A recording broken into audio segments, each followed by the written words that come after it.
Donc la thématique de cette exposition cette année, c'est abolition et citoyenneté. Donc la France a aboli 2 fois l'esclavage à l'époque de la République. Et la situation qui est antérieure à l'abolition, avec, vous voyez, ce tableau qui montre le nombre d'esclaves, mais aussi le nombre de réputés blancs et de libres de couleur dans les colonies. Réputés blancs parce que ces populations considérées comme blanches étaient métissées. Donc là, ici, nous voyons un esclave, donc ce qu'on appelait un esclave nouveau, avec les scarifications de son pays d'origine.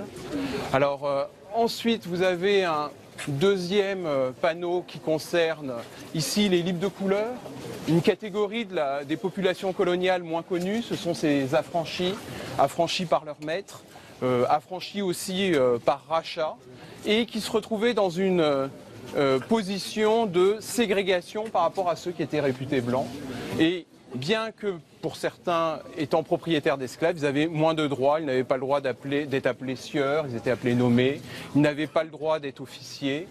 Et voilà, mais certains de ces libres de couleur étaient particulièrement riches et ont commencé à militer pour avoir l'égalité des droits avec les autres. Et ça a d'ailleurs été la première étape pendant la Révolution française.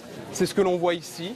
Donc en 1791-1792, suite à des révoltes, l'Assemblée législative va leur donner l'égalité des droits. Et donc là, nous avons des libres de couleur illustres. Ici, vous avez le général Dumas, le père d'Alexandre Dumas, le chevalier de Saint-Georges, donc des gens qui sont métissés et qui ont joué un grand rôle. D'ailleurs, dans la presse de l'époque, on dit que c'est après la trahison de Dubourrier, qui s'est rallié aux Autrichiens, c'est le chevalier de Saint-Georges qui l'aurait dénoncé et qui aurait permis finalement d'empêcher l'invasion de la France par les Autrichiens en 1793.